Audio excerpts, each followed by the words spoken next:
welcome to our online service at Lighthouse Community Church. As always, we're stoked to have you guys. Back in February, my wife Christine and I, we got a puppy. And for our search, we had one specific requirement. And it's pretty obvious. The dog, the puppy, had to be super, super, super cute. Right? So then we found a breeder on Kijiji, and she showed us her litter. And she had 5 puppies, but there was a huge problem. All of these puppies were equally cute, so we're stumped now. What do we do? How do we know which puppy we should get? And as we're trying to figure that out, there's this one puppy who just came up to us, and he would sniff us and try to climb on us and lick our faces, and we knew right away we did not want that dog. Way too curious and playful. I don't want to deal with a dog that had no sense of stranger danger. So we continued to sift through the puppies until we saw the runt of the pack, right? This small little one that was like shaking and trembling when we picked him up. And we're like, yeah, I want this scared, pathetic puppy, because we could already see what he would be like as a pet, right? Chill, low maintenance, not needy, just spend all of his time on the couch, and we would not even have to take care of him. We just play with him whenever we want. And yeah, that'd be awesome. And that's the dog we got, right? His name is Joey. And yeah, we're doing pretty well with him. And our prediction was more or less right. He's a scaredy cat, right? He's pretty scared of a lot of things. In our house, our garage is in the basement. So every time we leave, we have to go down the stairs, and he would be standing at the top of the stairs. He's like looking down, and he's whimpering because he wants to follow us, but he can't. He's scared of the stairs. And we like that. I love that, because that way I know that Joey won't go down the stairs when we're gone and scavenge around and like ruin the things in the basement. But there was one day we went out as usual. And then when we got home, I kind of looked around and noticed something was a little bit off.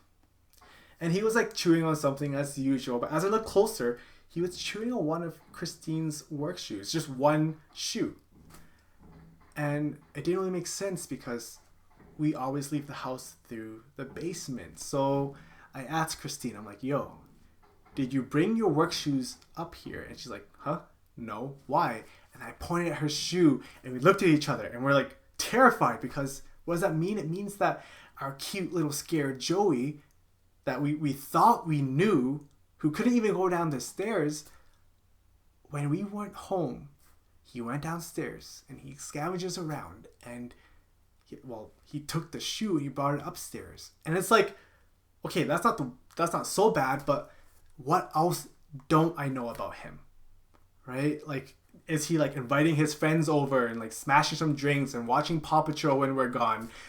I don't know. Like, to this day, I still don't know. And it kind of scares me a little bit when I'm looking at him. I'm like, what are you hiding from me? But let's be real. Joey's a dog, and it doesn't matter that much if we don't know the fine details about his life. At most, I would probably have to deal with a few accidents and maybe have to throw away a few things that he chews through. But today, I want to talk about knowing the most important person in the universe, and that's God. Right? I want to focus on this one question. How do you know that you know God? How do you know that you know God? A lot of people think they understand God, right? But they don't. For example, me, I've gone to church my whole life. I was a PK, so a pastor's kid. And I used to live my life believing in some weird karma type of God, where if something bad happens to me, I'm like, God's either punishing me for something I did in the past, or something in the near future would be really good to make up for this bad thing. And it's like, where did I even get this idea from, right? Where did I even learn this? So even Christians like myself can have very secular ideas and beliefs about God. But if you know God, this knowledge of God will lead you to a true and fruitful life. So back to our question. How do you know that you know God? My answer is, we know that we know God if, 1, we can see God's goodness, and 2, we can mirror God's goodness. I find these answers in 2 passages in the book of Jeremiah. And we're going to start with the first one, which is, once again, the first sign that you know God is that you can see God's goodness. This idea of experiencing God's goodness. So I have a confession to make. For those who are a little bit older, have you ever found yourself at a dinner party and then some like wine connoisseur brings out this really nice old red fancy wine, and you're sitting there with your friends and you're kind of looking around and they're like swirling their cup and they're seeing how viscous it is and they're sniffing it weird, and then take this like elegant little sip and they're like, that's good, right? And I'm there and I'm drinking the same wine and I'm doing the same thing, right? This is what people see me doing.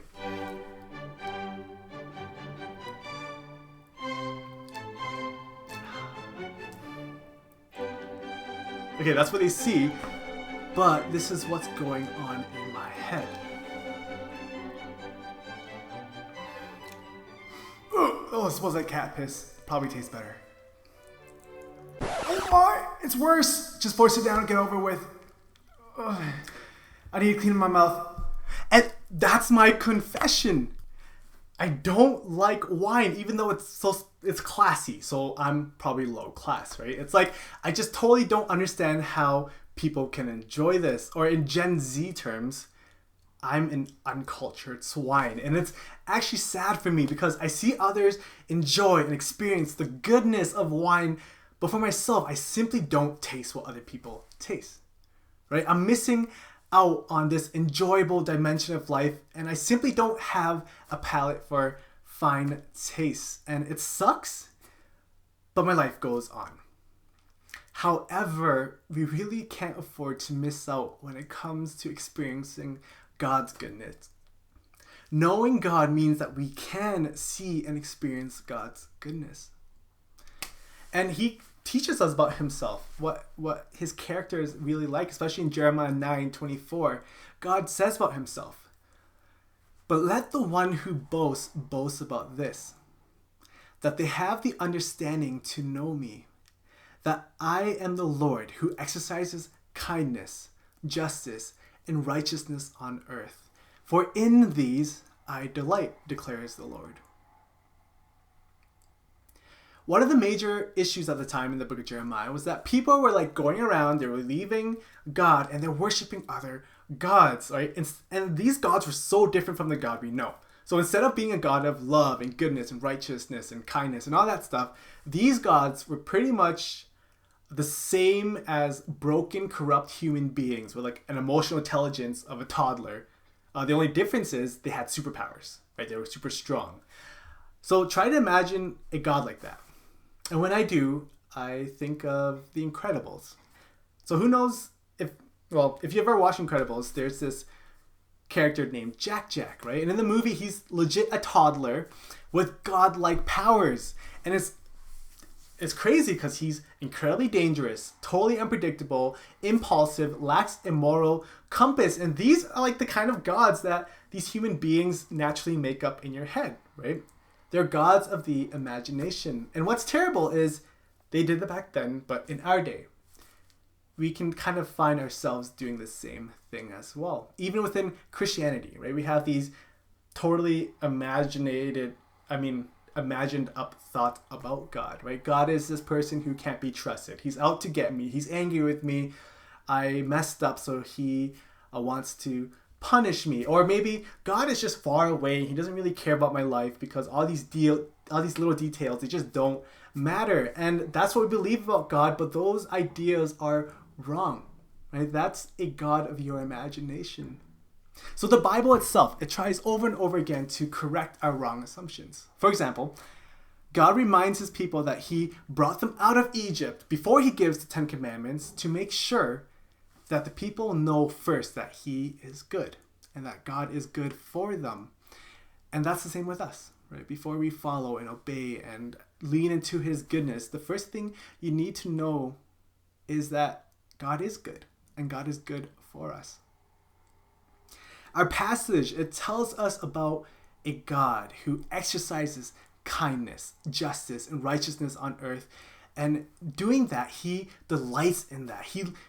loves it. He finds pleasure in it. He loves being good to us, and he's actively doing all kinds of things for us. And if you're nodding along, you're saying, yeah, that's good. But knowing God's goodness in an intellectual and theoretical way is, well, while it's important, it's not enough. Like, it's not enough to just know it, but it has to be experienced as well for us to truly know it. Here's kind of an example. I'm a huge sucker for Burger King. Especially now, they have their buy one, get one free Whopper deal, and that's legit destroying me because I'm at home at like 11 p.m. and I'm hypnotizing myself. I'm like, Tim, no, you will not eat Burger King for a month. I will not eat Burger King for a month. And it's like I black out or something because the next moment I find myself at the drive-thru at 11:30 p.m. ordering 2 Whoppers. And it's like, what just happened? Why? It's not like, why am I doing this? It's not like I don't intellectually or theoretically know what a Whopper tastes like. I know exactly what it tastes like. I can describe it to you, right? You take that Whopper and it's in this nice little wrapper.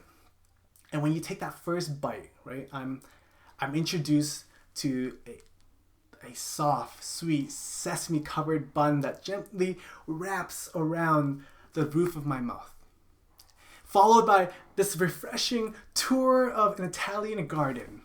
Lettuce, tomatoes, dill, pickles, and a tiny kick of spice from the slice of onions. And then the juicy patty. Taste of seasoned goodness, slow grilled over a charcoal barbecue, and it all comes together in this awesome marriage of flavors. And it's like, I know that. I can describe it perfectly, and yet I'm at the drive-thru at ungodly hours so that I can experience it, so I can know it experientially. And I think that's the nature of human beings. We're not meant to stop at intellectual knowledge. We need experience as well. And that's how our relationship with God works too. We can't just know him intellectually. We have to experience his goodness. Now, to be perfectly accurate, we are always experiencing God's goodness. Everyone is experiencing God's goodness, right? Every time you eat, every time you experience kindness, every time you breathe, those are good things from God. The Bible tells us that every good gift comes from God, and that God is working all things for our good, and that he's created everything for our enjoyment, and we need to receive it with thanksgiving. And that goodness is usually called common grace. But the key is not to just take it and say, this thing is good, I'm going to ignore God. No, it's actually to make the connection between this good thing and God, that God blessed us for it. And it takes eyes of faith to kind of label the events of our life so that we can recognize when God does something good. So, for example, every time you see kindness or justice or righteousness, you know that God is at work there, right? That's not happening without God. And he is so happy to be at work there. Every time someone is kind to you, God is working through that. He's working through that person to bless you. Every time you're exercising justice or righteousness, God is at work through you, and he delights in those works. So be wary of how you label what goes on in your life. See, it's so different if you can see each moment as full of God's grace. And as you try to catch as much of it as you can, and try it today. When you experience something good, food, flavor, friends, family, fitness, fun, whatever else starts with F, instead of simply saying, this is good, you could say, this is good and God is delighted to give this to me. Part of knowing God is connecting everything good to him and giving thanks. So let's take a moment each day to give thanks. Many of us already say grace before meals, but make a point to thank God for something different each day. Pause long enough to feel his kindness to you. One of the ways you know that you know God is when you can connect everything good to him and you see God himself as the greatest treasure of all. You experience God. But there's our second point. The second indicator that tells us whether or not we know God. And that brings me to our second point. We know God when we mirror God's goodness. As I mentioned earlier, the Israelites left God for a bunch of idols. And as a result, they were doing terrible things that we have been saying throughout our series so far, especially child sacrifice. And when we hear that, we're like baffled. We're like, what? Why would anyone do that? And if we reflect on it just a little bit more, it kind of makes sense, right? Think about the gods that they're worshiping. These gods that are angry and they're out to get you. Cruel gods who are always at war with each other and with you. So how do you stop these gods from being angry or stop them from being out to get you? Well, they love to kill, so you kill your own children for them so that they can leave your whole community alone. And it's like, it's messed up, but the reality is we mirror the God that we worship. I think it's good to put this in the context of our own lives, like what kind of God we worship now. At the beginning of the COVID pandemic, there were these two brothers. And they saw an opportunity to make a lot of money. So what they did is they drove around a lot of the states, and they bought out all the Lysol and the Purell and the disinfectant supplies so that they could sell it on Amazon for even more. And everyone was so mad at them, right? They berated them. They wrote horrible articles about them. Amazon banned them. And it's like, yeah, I don't agree with them, but I was actually confused why people were so mad at them. It's not nice, yeah, but if you think about the message that we've been kind of growing up with our whole lives, what is it? What's the biggest key to happiness? Well, it's success, monetary success. Rags to riches is like the American dream. When I'm watching Shark Tank, it's all about costs and profit margins, and these investors don't care about whether it's a good cause or not, as long as it's profitable. And isn't that kind of the highest standard of our culture? Isn't that what our God of capitalism and economics teaches us? And if it is, why was everyone so tough on these guys? Kindness and consideration and compassion, those are not the standards in business or corporations. So with that said, what these two brothers did made complete sense to me. They were doing what they learned their whole lives from school, from TV, from friends, from everything. And they did a great job of it. They saw an opportunity and they took advantage of it, and it made sense. Because that's the God that they follow. Now, as Christians, it would make no sense to do this at all because we actually follow a different standard. Right? That's because that's not our God, right? We know our God is the God who loves, so we love. We know God is good, so we aim to do good. We know God does things for his joy, so we chase after joy. And we don't do this with the standard of the world, but we do this to God's standard. The second verse I want to look at is from Jeremiah 22, half of verse 15 and to 16, where God talks about the really good and godly man. God says about him, "He did what was right and just, so all went well with him. He defended the cause of the poor and needy, and so all went well." Is that not what it means to know me, declares the Lord? These verses are saying, if you know God, you will mirror the goodness of God. If you know God, nothing else will make sense but to live a certain kind of life, right? To defend the cause of the poor and the needy. To do what is right and just, and to be blessed by God in return. Because twice in our two short verses, it mentions that this godly man did what was right and it went well for him. It went well for him. And this is because doing God's will is inevitably tied to blessing. Just as God delights in justice and kindness, so we would also delight in these things because we know these are the things that make God happy, and it's our best chance at happiness as well. So God has shown us this best way to live, to do what is right and just, to become a force of justice for the poor and the needy. And it doesn't matter if no one else is doing it because we know that this is the best way to live. And that's the theory, right? That's the theory behind all of this. But with that said, what does it actually look like in our lives? What does it mean for you to exercise kindness, live out justice, defend the cause of the needy and the poor? What does it actually mean in a concrete way? And it's kind of hard to think about, right? Because nowadays, most people around us are not exactly poor by biblical standards. I mean, maybe you're like, you should look at my bank account. I'm poor. But no, like, you can't afford the latest iPhone 11 Max Pro Plus or whatever. But that doesn't mean you're poor, right? By biblical standards, even low-income people are not really poor if they live in Calgary because they have food and clothing and shelter. But there's actually a different kind of poverty that has nothing to do with money. Some people are hurting and they're separated from community and marginalized and have no friends, right? That's social poverty, that's social poorness. And it's a real thing and it causes a lot of suffering. So for me, in my personal relationship with God, it leads me to be kind to people on the social margins.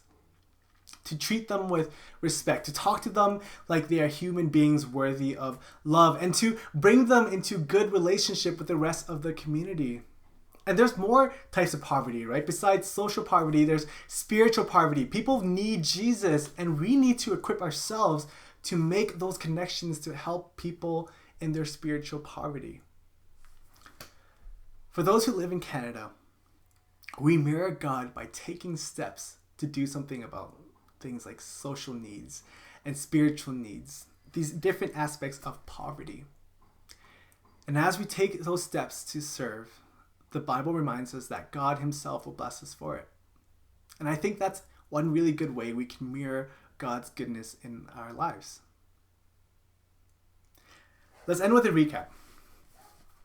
How do we know that we know God? Well, one, to know God means to see the goodness of God, to experience the goodness of God. So practice your mind and your eyes to be aware of his grace all around. Two, to know God means to mirror the goodness of God, because nothing else will make sense to a person who knows God.